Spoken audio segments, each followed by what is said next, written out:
Selamat datang kembali di Open the Door, dan kali ini Open the Door mau buka-bukaan sama seorang ulama, akademisi, sekaligus imam besar Masjid Istiqlal yang juga merupakan Menteri Agama Republik Indonesia. Siapa lagi kalau bukan Profesor Kiai Haji Nasaruddin Umar. Assalamualaikum Prof. Waalaikumsalam Terima warahmatullahi kasih atas wabarakatuh. waktunya bersama kami di Open the Door. Udah siap ya Prof, kita Amin. korek-korek, kita buka-buka ya Open the di door, sini. nama saja open ya kan. Iya, jadi harus Iya. buka-bukaan nih Prof. Mhm. Oke, Prof, sebelum, kita nanti ngobrol banyak lebih lanjut soal ada konferensi imam besar ya, yang katanya akan menjadi Indonesia menjadi tuan rumahnya. Nah, Iya. kita juga tertarik nih sama sosok dari Prof. Nasaruddin Umar sendiri. Lama menjadi imam Masjid Istiqlal dan sekarang menjadi Menteri Agama. Mungkin, perjalanan awal dari Prof. Nasaruddin itu titik yang paling titik baliknya itu di mana sih, Prof? Saya nggak tahu, saya hanya seperti sampah mengalir di atas sungai. Mhm. Kemanapun juga akan bermuara sungai itu, di situ akan saya terdampar atau terus hanyut ke dalam lautan. Karena saya dilahirkan dipelihara oleh orang tua. Penuh dengan tawakal, waktu masih kecil juga di sebuah desa yang sangat terpencil, namanya saja Desa Ujung. Ya, jauh dari ibu kota kecamatan, mau ke ibu kota kecamatan pun juga harus melewati danau, Di mana pakai tuh, Prof? perahu di Desa Ujung, Kabupaten Bone, Sulawesi Selatan, Oke. atau melewati darat, melewati emper gunung, jauh, muter. Mhm. Kemudian masuk pondok pesantren. Dari pondok pesantren itu, ya banyak tantangan. Sebulan kebakaran rumah saya, habis kuota sengkang pada waktu itu, habis lagi. Kemudian juga pindah rumah dan seterusnya. Tantangannya banyak. Kemudian habis itu lanjut di Makassar ya, Mhm. UIN Alauddin. Habis itu pindah ke Jakarta, UIN Jakarta. Habis itu saya lanjut lagi tadinya di Jepang ya, tapi kemudiannya harus 1 tahun. Mhm. Habis umur buat saya pindah ke Kanada, ada undangan juga di McGill University 1 tahun. Belum selesai program, undangan lagi 1 tahun di Leiden, 1 tahun di situ. Ada lagi undangan ke Sorbonne University. Saya ke sana lagi 1 semester kecil ya, 3 bulanan. Kemudian habis itu lanjut lagi di eh, SOAS, University of London. Oke. Saya koleksi kartu mahasiswa pada waktu itu 5 kartu mahasiswa ya, alhamdulillah Mmm. terbaik di negeri itu. Mmm. Dan kemudian kembali Jakarta, mengabdi di UIN Syarif Hidayatullah Jakarta, menjadi PR 4, menjadi PR 3. Saya menjadi PR 3, 3 kepala negara diganti, dan saya merasakan bagaimana menjadi koordinator pembantu rektor 3 se-Jabodetabek. Karena mahasiswa UIN pada waktu itu dinilai oleh eh, Pak Kapolri sebagai paling keras demonya ya. Di situ ada bermarkas Pol Pot dan sebagainya. Tapi alhamdulillah kita mampu mengatasi semuanya. Ya, dari situ kemudian tugas di Amerika lagi sebagai visiting scholar. Setahun di situ ketemu Pak SBY. Pak SBY minta pulang. Negara juga membutuhkan Anda. Akhirnya saya pulang, diminta menjadi Dirjen Bimas Islam. Kemudian diminta menjadi Wakil Menteri Agama. Saya rencana balik ke Amerika karena di situ ada komunitas kita kan. Pak Jokowi minta saya untuk menjadi Imam Besar Masjid Istiqlal Jakarta. Ya, kemudian Pak Prabowo diminta lagi untuk jadi Menteri Agama, tapi saya tetap diminta untuk sebagai imam besar. Karena imam besar ini ada istilah beliau ini kan lebih populer imam besar Istiqlal daripada Menteri Agama di luar negeri. Karena memang kita menjual Istiqlal ke luar negeri. Ada sertifikat age ya, itu sertifikat yang paling bergensi bagi sebuah bangunan yang paling efisien, efektif, dan bersih. Itulah Istiqlal, rumah ibadah pertama yang mendapatkan sertifikat age. Biasanya rumah pencakar langit yang bagus. Nah, habis itu ya diminta juga jadi menteri agama, tetap menjadi imam besar, dan sekarang ini saya juga menyandang sebagai President of International Grand Imam Association. Jadi pernah diundang juga United Nations, PBB, Iya. untuk diminta sebagai advisor untuk membimbing pembangunan masjid yang ada di sepanjang perbatasan Amerika Serikat di Amerika Latin, ya kan, dan di Afrika. Kami sudah rapat intensif dengan beliau, ada kontak personnya yang, tapi saya belum sempat keliling ke tempat itu. Sudah menjadi Menteri Agama. Jadi terpaksa yang jalankan operasionalisasinya itu adalah orang-orang yang kami tunjuk. Iya.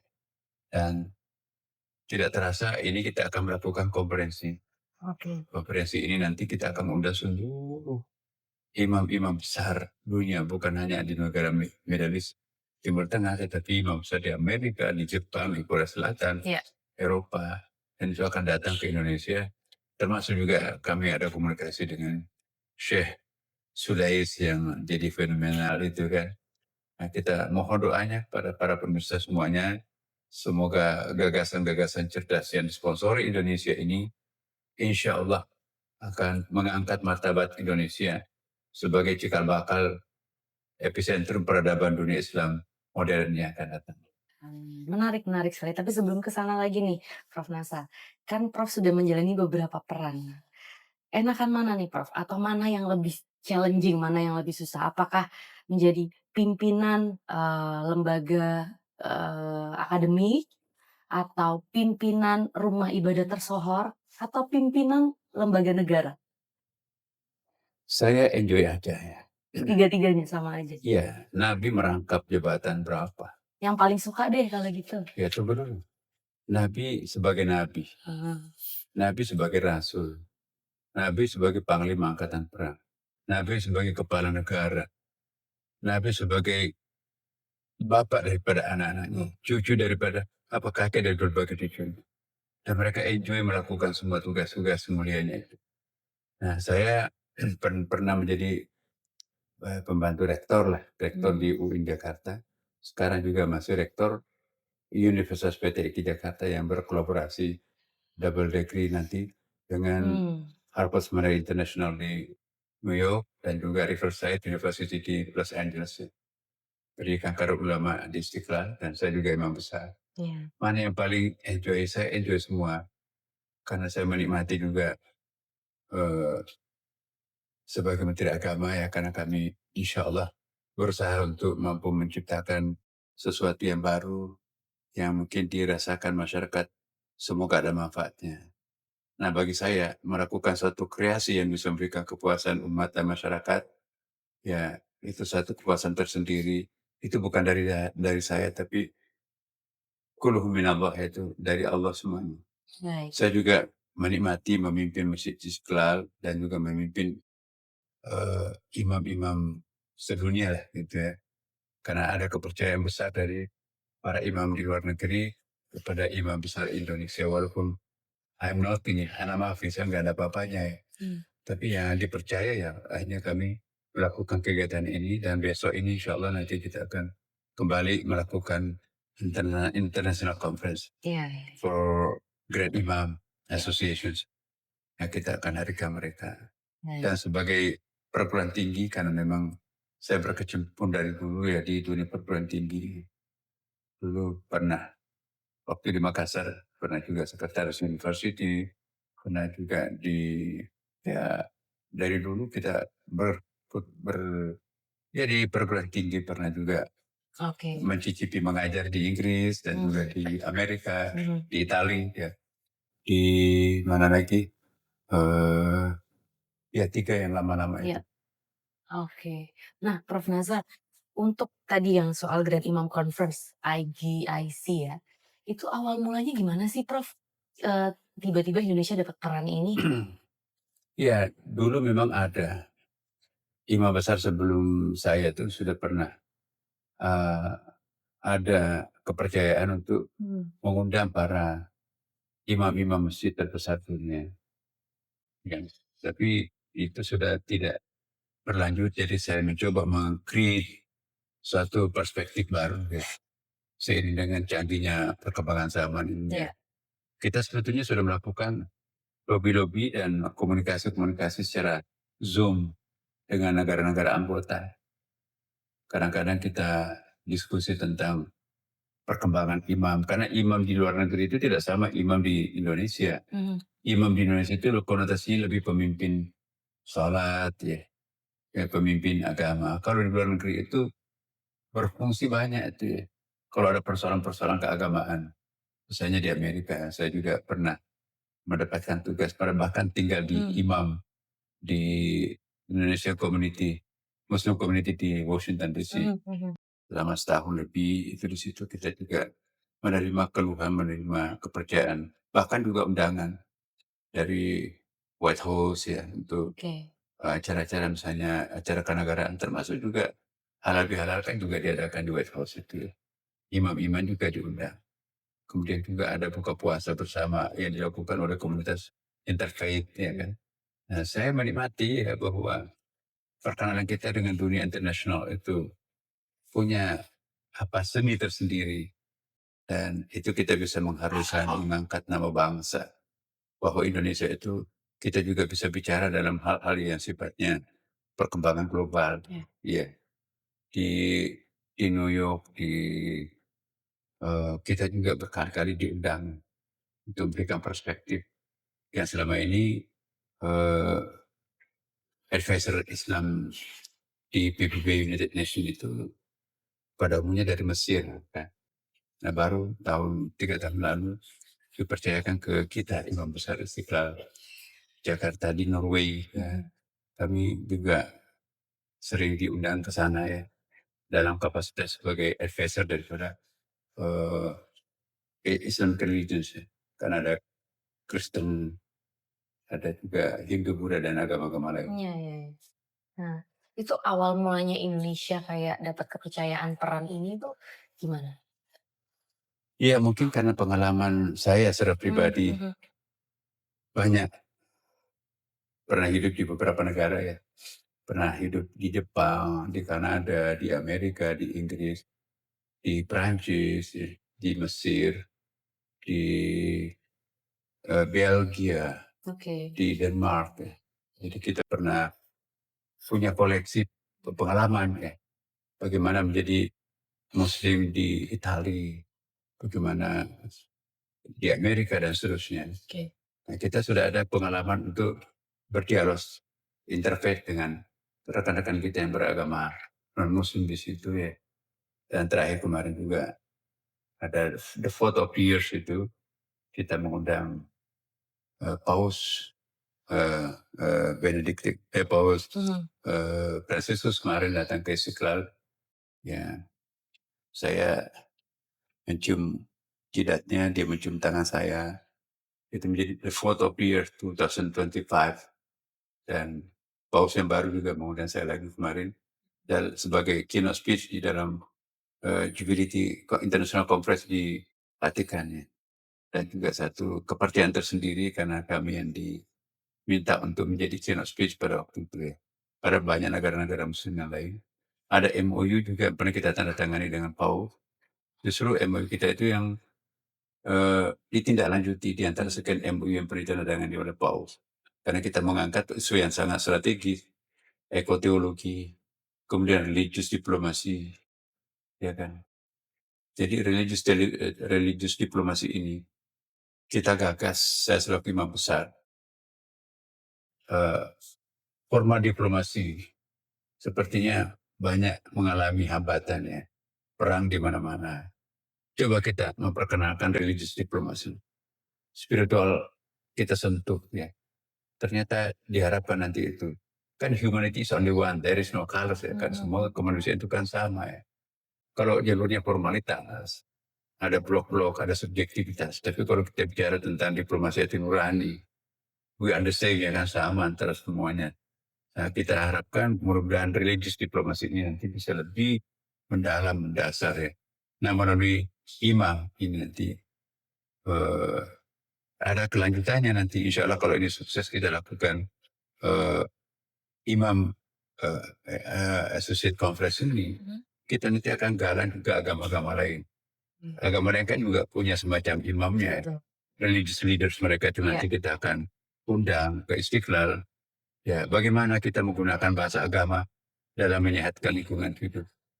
Kalau hanya bahasa formal, bahasa hukum, bahasa Iya. birokrasi, ternyata tidak efektif untuk melakukan saving our space ya, Mhm. untuk menyehatkan environment kita kan. Nah, melalui pendekatan agama, kita bisa sepakat bahwa semua agama mencegah terjadinya perusakan alam. Exploration, yes, tapi exploitation, no. Melakukan eksplorasi alam semesta, oke. Tapi melakukan eksploitasi, memperkosa alam, ya, memberikan penggarapan melampaui batas-batas kewajaran, melampaui batas daya dukungnya alam itu kan semua agama ternyata melarang. Baik. Kita tidak boleh, karena kalau itu dilakukan mempercepat kiamat itu datang. Ya, kita akan menunda kiamat itu datang dengan cara saving our environment with religious languages, insya Allah. Oke, baik, Bang. Mengapa Indonesia perlu mengambil peran, ini? Apa sih yang ingin dicapai oleh Indonesia? Iya, kita akan menjadikan Indonesia itu sebagai trendsetter, penentu kecerdasan masa depan yang memikirkan eh, safety environment ini ya. Kita kan paru-paru dunia di antaranya. Ya, kalau kita mampu berkontribusi terhadap kesegaran, kesejukan dunia, Indonesia akan menjadi negara penting. Nah, bagaimana kita bisa menjadikan Indonesia sebagai contoh kalau kita sendiri juga tidak punya manajemen Iya. environment saving ini? Maka itu kita mencoba menggunakan bahasa agama untuk menyadarkan seluruh warga masyarakat bangsa Indonesia untuk save lingkungan. Jangan menjadikan sungai sebagai tong sampah umum dan WC umum. Mmm. Jangan sembarangan membuang sampah plastik, Mmm. karena itu mikroplastik itu bisa menyebabkan kanker. Kalau nanti diminum, kalau nanti dan sebagainya banyak efeknya. Iya. Jadi perlu kita sehatkan udara, perlu kita sehatkan air, perlu kita lestarikan ekosistem yang menyehatkan, perlu kita memelihara lingkungan tanaman dan seterusnya kan. Baik. Nah, bagaimana kita bisa menjadi hamba yang sukses? Bagaimana kita bisa menjadi khalifah yang sukses kalau lingkungan alam rusak? Kan nggak bisa kita khusyuk dalam salat, banjir, banjir, banjir, terganggu kita kan. Bagaimana kita bisa menjadi khalifah di tengah masyarakat yang rusak, di tengah lingkungan yang rusak? Kan Mmm. itu saya berharap pendekatan keagamaan kita itu akan menjadi religious diplomasi yang mungkin itu ditunggu-tunggu dunia masa depan. Siapa yang bisa melakukan ini? Siapa yang bisa menyuarakan seperti ini? Saya melihat Indonesia paling tepat. Mmm. Kenapa? Karena maaf ya, sorry to say, Timur Tengah sepertinya sudah selesai tugasnya menurunkan dan merawat Islam di masa awal. Tapi the next time for kontinuitasnya Islam nanti akan datang ini seharusnya mungkin sewajarnya sudah pindah ke Indonesia. Mmm. Why? Karena Indonesia ini adalah kan we are so far from the center of conflict di Israel situ. Gak ada peluru nyasar bisa sampai ke Indonesia kecuali kalau perang dunia ya. Nah, dengan demikian kita negara yang paling safe. Mmm. Ekonomi kita yang paling bagus di antara semua negara Islam itu kan. Pertumbuhan ekonomi kita itu di atas 5% per hari ini kan. Coba bandingkan Saudi hanya sekitar 2,3%. Yang lainnya di bawah kita kan. Mmm. We are the best pertumbuhan ekonomi kita. Inflasi kita pun juga di antara seluruh negara-negara mayoritas Muslim, kita yang paling rendah 2%. Turki itu sampai 40%, Iran 40%. Jadi ekonomi kita yang lebih baik di antara seluruh negara Islam. Dan tidak mungkin bisa lahir profesor yang banyak di negara yang berkonflik tiada hari tanpa perang. Bagaimana bisa belajar? Alhamdulillah di Indonesia kita paling stable politiknya, paling stable ekonominya dengan catatan tertentu ya. Apalagi dengan adanya gagasan Pak Prabowo ini menggratiskan makanan yang bergizi kepada anak-anak yang tidak pernah menikmati hal seperti itu. Iya. Ada lagi sekolah rakyat, ada lagi sekolah Garuda. Ya, itu luar biasa ya. Program ini membuat negara lain itu cemburu sih sebetulnya. Ada negara dalam era Krismas seperti ini menggratiskan eh, sekolah rakyat, menggratiskan sekolah unggulan, menggratiskan makanan sehat, menggratiskan pelabuhan-pelabuhan rakyat, menggratiskan jembatan-jembatan darurat, membuatkan jembatan gantung, memberikan kemudahan terhadap masyarakatnya. Ya, banyak sekali yang dilakukan pemerintahan kita sekarang ini yang tidak bisa dilakukan negara lain. Makanya itu kita bersyukur punya Indonesia yang sangat kaya ya. Insya Allah. Mudah-mudahan kita rawat Indonesia. Jangan ada korupsi, jangan ada perusakan alam, dan jangan ada konflik etnik dan sebagainya. Hmm. Kita adalah negara yang paling plural di kolom langit ini. Tapi insya Allah kita adalah negara yang paling rukun. Baik. Baru diumumkan kemarin, ibu kota paling aman kedua, paling rukun kedua setelah Singapura, Indonesia. Beda angka sedikit. Singapura kan negara baskom kecil kan. Diparalelkan dengan Jakarta, 15 juta penduduknya. Iya. Itu enggak comparable ya kan. Betul. Tapi kita bisa memberikan kontribusi kerukunan. Baik. Kita berada pada puncak kerukunan sekarang ini. Semenjak Indonesia merdeka dalam statistik kita berada pada poin 78%. 78,6. Berarti kita paling safe sepanjang sejarah Indonesia sekarang. Mari kita rawat kerukunan ini. Di tengah kerukunan ini kita bisa membangun dengan tenang, ya kan? Iya. Apakah fokus dari konferensi ini isu-isu yang environmentally aja atau gimana, Prof? Karena kan seperti kita tahu masih ada konflik antara Iran, Israel, Amerika, dan juga Israel dan Palestina. Apakah juga akan ke arah sana? Bagus. Justru kita akan tampilkan mendukung visinya Pak Presiden kita ya. Yang geopolitiknya kan disegani betul itu. Saya kira kalau kita sering ke luar negeri ya, salah satu kepala negara yang sekarang sangat disegani di dunia itu adalah Pak Prabowo. Dengan segala catatan yang bisa kita temukan, tetapi bolehlah secara objektif kita melihat. Jadi peran yang ditampilkan Indonesia itu luar biasa ya. Misalnya begini, kita selalu menempuh politik jalan tengah. Tidak kanan, tidak kiri, tapi istiqamah serta mustaqim lurus ke depan. Nah, jadi kita ingin ke depan Indonesia ini betul-betul menjadi patron, menjadi model. Bahwa kita itu bisa dekat dengan siapapun juga. Kita dekat dengan China, kita juga dekat dengan Amerika, kita dekat dengan Iran, kita juga dekat dengan Amerika. Jadi kita nggak punya blok ekstrim ya kan, seperti negara-negara yang lain. Enak kan, jadi kita bisa berkomunikasi dengan siapapun dengan baik. Kenapa? Karena politik bebas aktif kita seperti yang dituntunkan di dalam UUD 45 itu kan. Nah, saya berharap generasi kita sekarang ini dan generasi akan datang itu betul-betul mempertahankan prinsip dasar NKRI ya, dengan falsafah Pancasilanya sedemikian sangat-sangat mengesankan, berhasil menciptakan stabilitas berbagai aspek dalam kehidupan bangsa Indonesia. Oke. Tapi apa persoalan global yang juga ingin dijawab, Prof, melalui forum ini? Pertama, saya tadi katakan bahwa kita akan mencoba untuk memperkenalkan satu model baru diplomasi. Religious diplomasi ini belum pernah dicoba melalui imam-imam, melalui pimpinan-pimpinan agama, melalui tokoh-tokoh agama. Kita undang mereka datang. Mereka kan setiap tokoh agama itu pasti didengar oleh komunitasnya.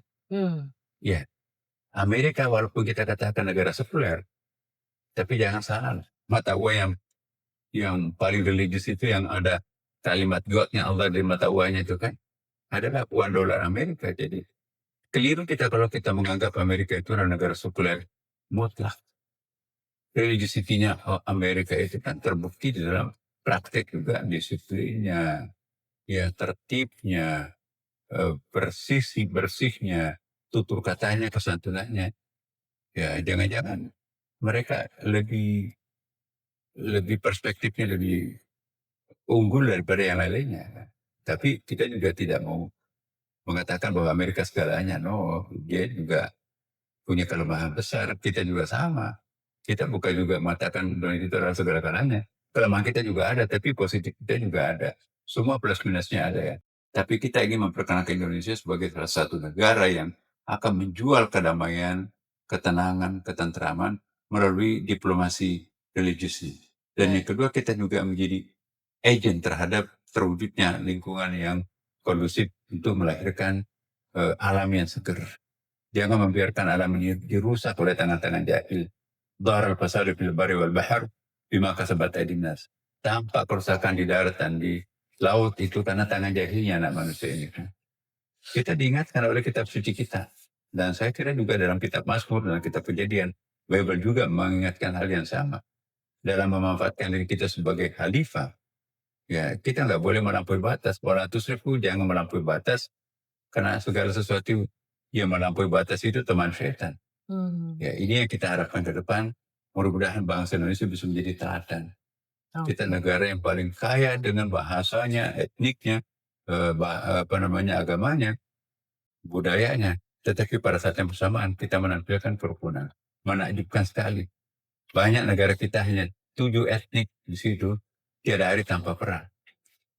Mereka satu bahasa, satu istilah satu, hidungnya pun juga sama panjangnya, warna kulitnya juga sama, bahasanya sama, tapi tiada hari tanpa perang. Kita Indonesia bagian timur sampai bagian barat berbeda-beda tuh, tapi alhamdulillah bisa kita rukun sedemikian akrab sekarang.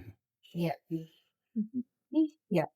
Nah, apakah memang imam masjid itu dipandang memiliki peran strategis dalam membangun perdamaian? Sejauh apa, Prof? Baik, sebetulnya yang paling akrab dengan masyarakat itu imam. Karena mereka 5 kali sehari semalam paling tidak bermuajah, bertatap muka dengan komunitas. Salat subuh, duhur, asar, maghrib, isya. 5 kali mereka berjumpa. Dan siapapun bisa dijumpai di masjid itu. Berarti yang paling intensif berkomunikasi dengan masyarakat, ujung tombak untuk bisa bermuajah dengan setiap person dalam masyarakat Indonesia itu adalah imam. Mungkin kepala RT-nya pun juga kalah. Ya, mungkin pimpinan tertinggi itu juga kalah. Tapi kalau imam masjid ini benar-benar, ya, siapapun yang datang lebih awal bisa mengakses saf pertama kan. Yang terlambat siapapun, ya dulu di belakang ya kan. Jadi egalitarian itu di masjid. Jadi imam itu luar biasa fungsinya di dalam masyarakat. Dia pekerja ikhlas, dia menghimpun yang berserakan. Kemudian juga dia menjadi figur teladan dalam masyarakat. Dia sering menjadi tempat rujukan jamaahnya sendiri. Kemudian juga dia tidak pernah menuntut gaji macam-macam. Dia tetap hidup apa adanya dirinya sendiri. Jadi betul-betul imam itu menjadi panutan. Maka itu wibawa imam itu kadang-kadang lebih kuat daripada pemerintah setempatnya di tempat itu. Ya kan? Maka itu kalau kita bekerja sama dengan para imam, saya kebetulan juga ketua pengurus Asosiasi Imam Indonesia. Nah, itu luar biasa. Apa kata imam? Itu biasanya itu kata makmumnya kan. Nah, kalau kita nitipkan program melalui imam, loyalitas masyarakat itu akan lebih gampang diperoleh kalau disuarakan oleh imam. Ya, tetapi imam juga harus memiliki dirinya sendiri, tidak bisa menjadi kaki tangannya ke kelompok-kelompok tertentu, dan kami punya doktrin untuk itu. Imam yang sejati ialah imam yang memiliki dirinya sendiri. Maka itu kami punya kebijakan masjid di seluruh Indonesia tidak boleh dimasuki kebijakan partai politik. Partai politik manapun juga boleh sujud tersungkur di hadapan Allah di masjid. Tidak ada penolakan atas nama merek-merek apapun, termasuk merek politik. Inilah keunggulan imam. Dia dekat dengan seluruh partai politik, dia dekat dengan seluruh pimpinan massa, dia dekat dengan bahkan agama lain. Istiqlal contohnya ini. Kami memperkenalkan sudah 2 tahun berturut-turut ini, ya, mencontohkan dan menyerukan sekaligus agar masjid itu juga merangkap sebagai posko mudik. Alhamdulillah, membangun sebuah posko lebaran itu biayanya 100 juta minimum. Kadang-kadang dipakai hanya sekali musim ya kan. Nah, dengan tampilnya Masjid Istiqlal, 6.000 masjid di seluruh Indonesia yang ada di pinggir jalan, potensial dilewati para pemudik, kami sudah serukan pada mereka semuanya. Dapatlah pahala. Siapkan kopi para supir, siapkan ruang bilik khusus untuk perempuan yang menyusui, siapkan kamar mandi bagi mereka yang mau mandi. Ya, siapkan sahur bagi mereka yang belum sempat sahur. Siapkan buka puasa mereka yang kemalaman di masjid itu. Bahkan siapkan bengkel motor, bengkel mobil sekitar masjid toiletnya dibuka 24 jam. Bahkan juga ada klinik kerjasama. Kalau ada kecelakaan, kalau ada apapun juga. Suku cadang motor pun juga kita ajak. Bahkan tukang pijit pun juga dipromosikan di Sulawesi, ya mungkin terserah apa mau atau enggak, itu urusan mereka. Iya. Jadi semua yang dibutuhkan oleh para pemudik itu dengan senang hati dilakukan oleh para pengurus masjid. Luar biasa. Mungkin karena itu juga polisi Kapolri kemarin memberikan suatu informasi bahwa terjadi penurunan angka kecelakaan 2 tahun terakhir ini semenjak kita buka Istiqlal masjid itu sebagai posko mudik. Jadi tidak perlu lagi bikin posko yang ada masjid di sekitarnya. Masjid itu jadi posko lebih luas, ada kamar mandinya permanen, ada toiletnya permanen. Ya, syukur-syukur pada lebaran itu kan ya ada orang mencari pahala dengan menyiapkan buka puasa, ya kan. Enak kan? Nah, kalau dari, konferensi imam besar ini, Pak, apa sih hasil konkret yang ingin dicapai? Ya, pertama kita akan memperkenalkan Islam itu rahmatan lil alamin. Jangan dikonotasikan Islam itu berwajah marah, keras, teroris apalagi. Itu tugas pertama kita. Kita ingin memperkenalkan Islam itu sebagai rahmatan lil alamin. Islam itu menghargai hak asasi manusia. Islam itu mengedepankan kesetaraan gender. Islam itu menerima konsep demokrasi. Islam itu menerima konsep ekonomi modern. Islam itu juga menghargai perbedaan pluralitas. Iya. Dan Islam itu juga eh, memberikan dukungan tanpa melihat agamanya, etniknya, apapun juga. Karena mereka itu beranggapan, walaqad karramna bani Adam, Allah memuliakan anak cucu Adam. Siapapun merasa anak cucu Adam, wajib hukumnya untuk kita bela. Bahkan jangankan orang yang masih hidup, menginjak kuburan saja, atau ada hadis Nabi, mematahkan tulang rusuk mayat, sama dosanya kalau mematahkan tulang rusuknya orang hidup. Jadi sampai kepada kuburan pun juga enggak boleh kita injak-injak loh itu. Jadi hak asasi itu bukan hanya hak asasinya orang hidup, hak asasinya orang sudah mati pun juga jangan membicarakan aibnya orang sudah mati kan. Luar biasa Islam itu, dan ini yang kita akan siarkan. Dan mungkin karena itu cara juru bicara Islam selama ini adalah Indonesia, maka itu Islam itu lebih acceptable, lebih gampang diterima. Ada pengalaman bagus nih waktu saya mendampingi Pak Presiden waktu itu, ketemu dengan Presiden Thabo Mbeki di Afrika Selatan. Pak Presiden, kami sangat bangga Islam datang dari Indonesia ke negeri kami, Afrika Selatan, sehingga kami tidak perlu direpotkan oleh teroris dan garis keras segala macam. Dia tunjuk, ini Ibrahim Rasul, gubernur 2 kali masa jabatan di Cape Town. Muslimnya hanya 5%, tapi 2 kali masa jabatan dia menjadi gubernur. Dan setelah itu menjadi duta besar Amerika untuk Afrika Selatan. Dubes Amerika dalam satu negara itu setara dengan menteri. Nah itu orang Muslim, keturunan Bugis, Yogyakarta. Sehari-hari lebih suka pakai batik. Itu di Afrika Selatan. Tidak ada Malay community di Cape Town itu. Luar biasa. Menjadi kontributor. Bahkan Syekh Yusuf itu, Al-Makassari, dapat bintang penghargaan tertinggi di Afrika Selatan. Di Indonesia juga dapat bintang penghargaan tertinggi juga di sini. Jadi itulah Islam. Nah kita berharap betul-betul mudah-mudahan konferensi imam ini nanti ini mampu menularkan citra positif keindonesiaan, keislaman, kebangsaan. Nah, mampukah konferensi ini menjadi lebih dari sekedar konferensi, Prof, dan benar-benar melahirkan kolaborasi untuk memperkuat perdamaian dunia? Iya, target kita seperti itu sih sebetulnya. Bagaimana konferensi ini nanti bisa berkelanjutan. Kali ini konferensi adalah para imam. Kami nanti berharap yang melakukan konferensi itu adalah para religious leaders. Nah kalau ini berkumpul semuanya, karena saya sangat yakin sekarang ini kita bisa mempromosikan suatu isu bahwa sebetulnya kita lebih gampang menemukan titik temu antara satu agama dengan agama yang lain daripada menemukan perbedaan. Kalau kita bicara tentang hak asasi manusia, semua agama itu lebih gampang dipertemukan kalau itu menjadi substance kita kan. Nah karena itu jangan kita mencari perbedaan antara satu agama dengan agama yang lain, tapi kita kedepankan encounters-nya, perjumpaan antara satu agama dengan lain. Nah, kalau ini kita lakukan, saya kira itu bisa menjadi basic approach bagaimana diplomasi yang sering buntu itu di Iran, di AS itu kan, itu bisa digantikan oleh religious diplomasi. Setiap negara itu punya spiritualitasnya masing-masing. Setiap desain itu punya spiritualitasnya. Kalau kita sentuh aspek paling basic dalam diri manusia, itu bisa akan bermuara kepada sebuah titik. We are the same as humankind, ya kan? Kita adalah sama sebagai anak manusia. Oke.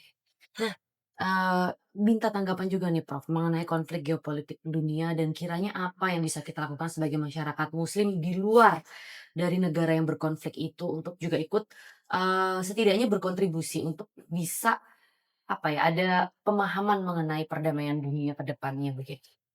Ya, sebagai orang Indonesia, saya sangat mengagumi Pak Prabowo, ya. Dia mengedepankan pendinginan, bukan pemanasan. Kadang-kadang ada suatu negara itu ikut terlibat di dalam tindakan perdamaian, tetapi justru memprovokasi menjadi masalah tersendiri juga. Jadi bagaimana kita membawa kesejukan. Konflik itu tidak bisa diselesaikan dengan bensin, tapi harus disiram dengan air, kesejukan. Indonesia ini paling berpotensi untuk itu, karena kita Islam yang dikembangkan di Indonesia, ya, itu adalah Islam modern. Kemudian juga culture kita ini yang paling penting ini.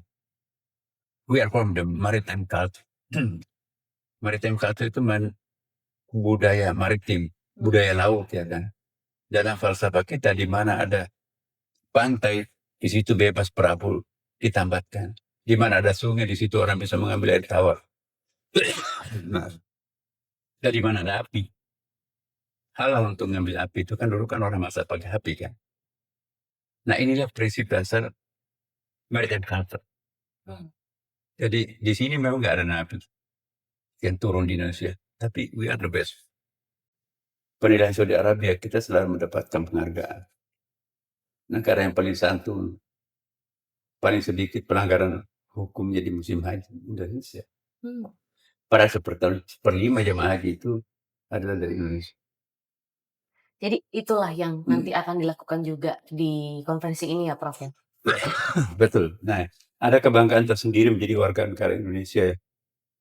Paling tidak orang yang suka ke luar negeri itu dia akan bangga menjadi orang Indonesia. Di lift kalau kita naik, oh ayo Indonesia, yes, congratulations. Loh. Di restoran, pokoknya kadang-kadang kita didekati, ya. Eh, Pokoknya saya sendiri juga sangat bangga menjadi orang Indonesia. Saya juga bangga menjadi Muslim Indonesia kan. Karena kalau kita menjadi Muslim Indonesia, apakah itu Syiah, apakah itu eh, Wahabi, apakah siapapun juga, dia dekat dengan kita semuanya. Dengan demikian kita menjadi melting pot, lembaga peleburan untuk merangkul semua yang berbeda, yang berserakan itu. Karena itu saya mohon kepada kita segenap generasi muda yang akan datang juga, mari kita meniru personality para tokoh-tokoh bangsa kita di Indonesia, ya.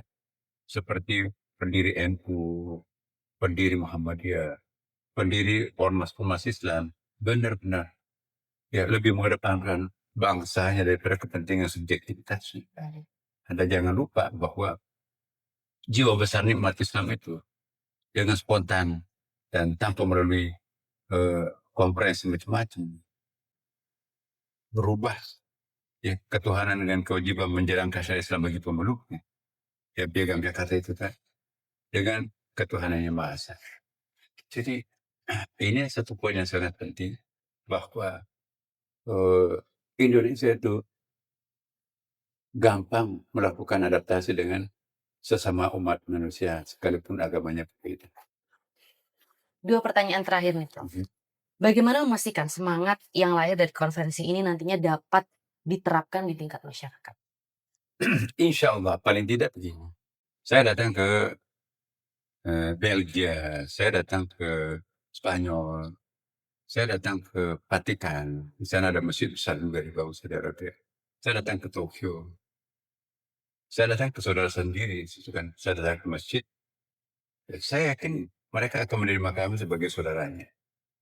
Sebaliknya juga, sudah banyak sekali imam-imam besar datang ke Istiqlal kan. Saya terima sebagai saudaranya. Nah, nanti agama akan datang, apa namanya, konferensi akan datang, kita religious leaders itu juga kita akan terima di tempat kita. Karena bagi saya, rumah ibadah itu lebih merupakan the big house for humanity ya, rumah besar untuk kemanusiaan. Itu yang kita mencontoh Masjid Nabi. Masjid Nabi itu bukan hanya untuk umat Islam, tapi di situ dijadikan pertemuan interfaith. Nabi pernah kedatangan tamu 60 orang tokoh lintas agama dipimpin oleh Abdul Masih dari Kristen Ortodoks. Nabi menjamu makanan, minuman, diterima antara asar sampai maghrib itu bisa dilacak tuh sumbernya dalam hadisnya. Nah, Nabi memberikan satu contoh bahwa agama apapun terima. Ya, ini kita mencontoh Nabi kan, benar-benar memfungsikan diri sebagai rahmat lil alamin. Sekaligus ini saya menghimbau kepada para imam, jangan melarang komunitas lain menginjak kakinya di masjid atas nama agama. Islam membenarkan non-muslim masuk ke dalam masjid, ke dalam masjid. Yang penting tidak menodai, mengotori atau bersikap tidak santun ke masjid. Kalau orang itu datang untuk berdialog dengan niat yang baik, monggo. Cuma di Istiqlal kita kasih pakaian luar. Siapa tahu dapat hidayah ya. Iya, Ya kan? kita pakai, ya, kita tidak pernah mengkampanyekan masuk Islam murah, enggak. Iya. Tapi kalau kesadarannya sendiri, ya kita nggak maksa, dia keinginan sendiri, ya. Banyak yang penasaran misalnya sama Masjid Nabawi karena kan cantik gitu kan. Masjid Istiqlal juga dengan kemegahannya kalau di Indonesia. Ya, mualafnya saya nggak usah sampaikan di sini, Masya Allah.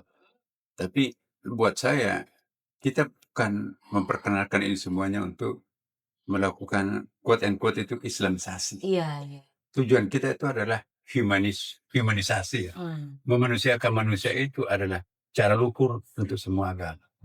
Ide luhur untuk semua agama. Jadi saya mohon kepada agama apapun agamanya, mari kita mendalami lebih dalam agamanya. Saya sangat yakin makin kita mendalami agama kita masing-masing, maka kita akan semakin toleran satu sama lain. Baik. Iya, ini luar biasa. Tantangan kami sebagai Menteri Agama sekarang ini juga ya. Saya seringkali mengatakan bahwa kriteria keberhasilan kami bukan dilihat oleh angka-angka yang alhamdulillah juga tidak ada masalah buat kami sekarang ini kan. Tapi kami ingin membayangkan masyarakat Indonesia itu semakin dekat lengket dengan agama. Kriteria kami untuk berhasil selama umat dengan ajaran agamanya itu berjarak, maka gagal kami sebagai pemimpin agama. Tapi nanti kalau antara ajaran agama dengan pemeluknya mulai menyatu, itu kunci keberhasilan kami. Karena itu target kami jangka panjang. Bagaimana semua umat beragama apapun agamanya lebih lengket dengan agamanya masing-masing. Islam ya Islam. Karena kami sadar semakin dalam orang memahami agamanya, maka semakin akan dekat satu sama lain. Karena semua agama mengajarkan cinta antara satu sama lain. Bukan antara sesama manusia, cinta terhadap binatang, cinta terhadap alam, cinta terhadap apapun juga. Itulah epidemiologi yang kami kembangkan di sini, dan itu juga diwujudkan dalam bentuk kurikulum cinta, KBC, kurikulum berbasis cinta. Alhamdulillah sekarang ini kita testimoni yang kita lakukan kemarin, para pengawas dan seluruh datang dari seluruh Indonesia di Bandung memberikan testimoni. Baru 1 tahun kita kembangkan kurikulum berbasis cinta, tetapi bisa menawarkan sesuatu yang sangat luar biasa, sangat mengesankan. Ada temannya di sekitar. Terima kasih. Iya, satu lagi Prof, harapan dari Prof Nasar terhadap masa depan kepemimpinan imam masjid di Indonesia dan di dunia. Iya, kalau saya dipercaya lagi, ya saya sih berusaha untuk ada negara lain yang bisa menggantikan saya, karena kan saya sudah 1 periode ini, dan kita serahkan kepada mereka. Tapi kalau masih dipercaya ya, kita nggak keberatan, karena Istiqlal sudah punya sekretariatnya, sudah punya patronnya, sudah punya modelnya. Ya, saya sih mendapatkan informasi bahwa tetap dilanjutkan aja. Ya, tapi tentu kami juga nanti akan melaporkan kepada Bapak Presiden, kan ini kan tugas-tugas internasional seperti ini kan. Apalagi Masjid Istiqlal itu ada masjid negara kan. Harus semuanya diketahui oleh Presiden. Nah, kebetulan Pak Prabowo ini adalah sangat concern untuk popularitas bangsa Indonesia di luar negeri. Nah, ini kita berharap semoga Istiqlal ini juga menjadi trendsetter, agent of change terhadap dunia keagamaan kita di masa akan datang. Oke, kita harap semoga seperti itu Amin. ya. Terima kasih Imam Besar Masjid Istiqlal sekaligus Menteri Agama Republik Indonesia, Profesor Kiai Haji Nasaruddin Umar, sudah mau buka-bukaan nih di Open the Door. Dan sampai jumpa di episode berikutnya. Terima kasih.